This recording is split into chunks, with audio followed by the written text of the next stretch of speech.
Gracias a la capacidad de crear petroglifos o grabados que eventualmente evolucionarían a la caligrafía en manuscritos, hemos logrado un registro preciso de los diferentes eventos que han ocurrido en nuestro entorno.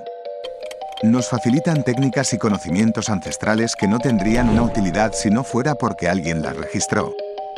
Sin embargo, hay manuscritos que no deberían estar en malas manos, manuscritos que contienen valiosa información, incluso peligrosa como los misteriosos libros malditos.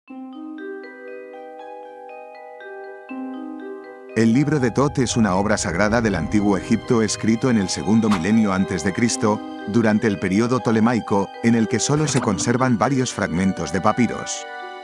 Según la leyenda, dicho libro fue escrito por Tot, el dios de la escritura y el conocimiento, en el que existe una maldición que te otorga la capacidad de ver a los dioses de forma directa a cambio de sufrir múltiples desgracias.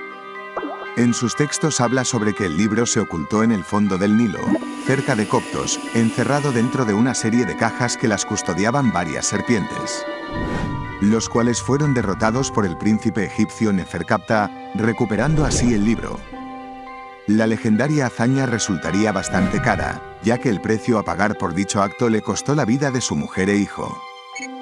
Varias generaciones más tarde, Setne-Kawas, el protagonista de la historia del libro de Tot, logró entrar en la tumba de Neferkatpa, en el que vio el fantasma del príncipe egipcio advirtiéndole de que no robara el libro. Haciendo caso omiso, Setne se hizo con el manuscrito sagrado. Tiempo después, el osado ladrón se enamoró de una bella mujer que le sedujo, la misma que acabaría con la vida de sus hijos y sería humillado frente al faraón. Sin embargo, pronto se dio cuenta de que era todo una ilusión hecho por el mismo Neferkapta, el fantasma del príncipe egipcio. Sin dudar y aterrado, Setne devolvió el libro a la tumba del príncipe.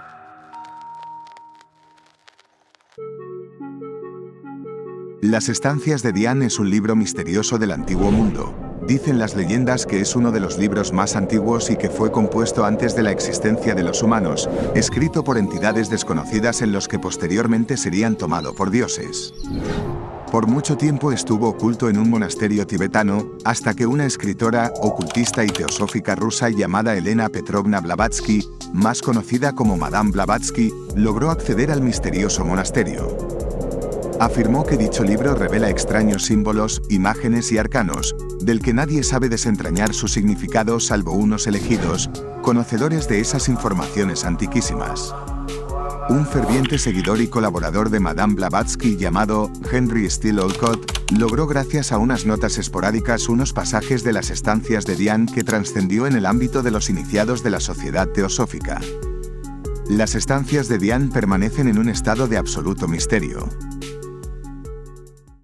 El libro de la Poule Noire, la gallina negra en francés, fue escrita a finales del siglo XVIII, supuestamente por un oficial que sirvió en las guerras napoleónicas.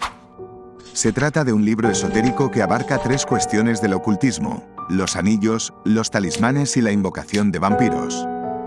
La historia empieza con un soldado francés que se encontraba en una misión durante la ocupación de Egipto.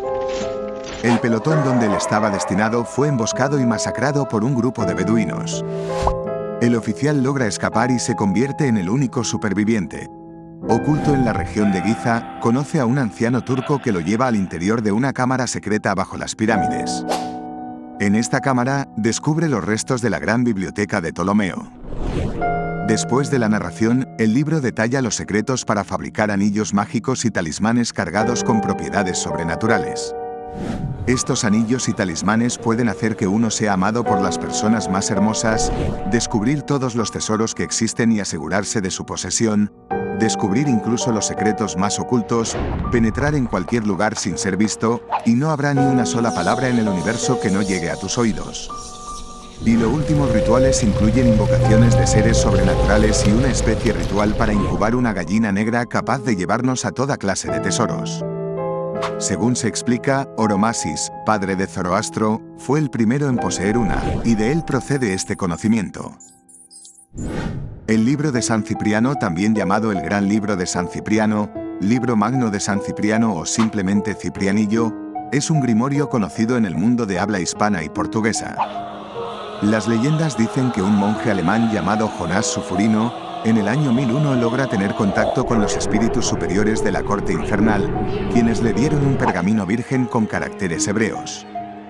El libro ha tenido otras versiones y variantes impresas, y se distinguen dos tipologías: aquellos dedicados a la magia negra, de acuerdo con la tradición del Grand Grimoire francés; aquellos dedicados a la magia blanca, con protecciones contra el mal de ojo e invocaciones benéficas hechas con el fin de encontrar tesoros escondidos.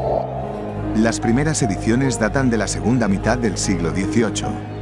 En 1802, el presbítero Juan Rodríguez de Ferrol, de Galicia, fue acusado formalmente de poseer una copia del libro de San Cipriano y otros documentos que usaba con el fin de encontrar tesoros escondidos. El Gran Libro de San Cipriano está compuesta por 4 partes. Preámbulo, firmada por la rabina veneciana Cabina. Libro primero, con instrucciones, escritas por el rey Salomón, para la evocación de Lucífugo Rofocale, el rey de los demonios.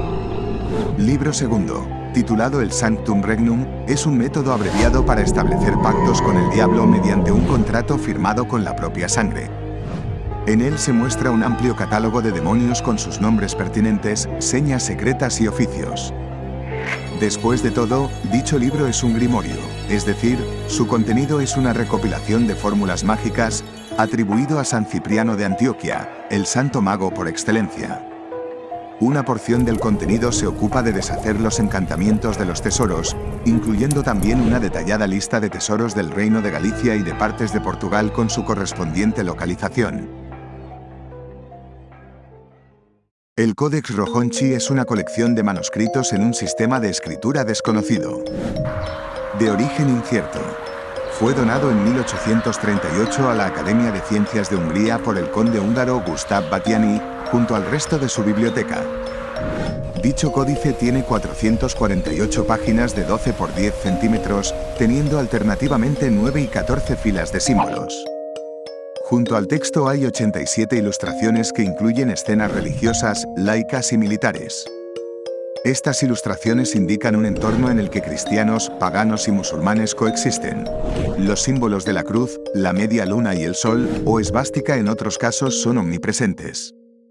El idioma en el que fue escrito es desconocido y no se ha podido descifrar a pesar de los numerosos intentos. El códice sigue siendo un misterio, pero algunos eruditos, expertos y muchos estudios sugieren varias posibilidades del origen del lenguaje.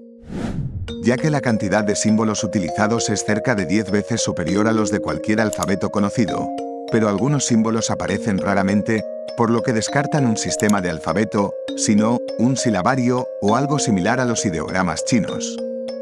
Según un estudio sobre el papel usado, indica que fue realizado probablemente en papel veneciano hacia el año 1430. Otros eruditos destacan la posibilidad de que el misterioso lenguaje refiere a un lenguaje artificial. Su origen dataría en 1593 y se trataría de una recopilación de textos religiosos, con material de los evangelios y también con material no canónico.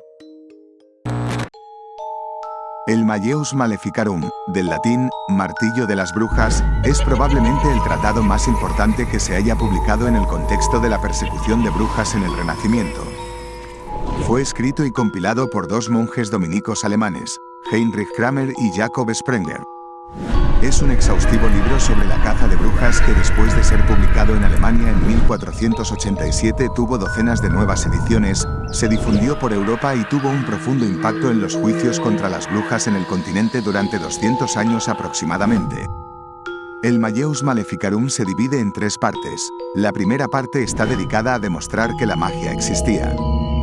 La segunda parte describe cómo identificar a una bruja según el uso de sus poderes.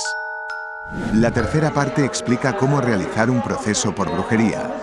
El libro abarcaba los poderes y prácticas de los brujos, sus relaciones con el demonio y su descubrimiento. La Inquisición, la hoguera, la tortura, mental y física, de la cruzada contra la brujería, todo esto es conocido.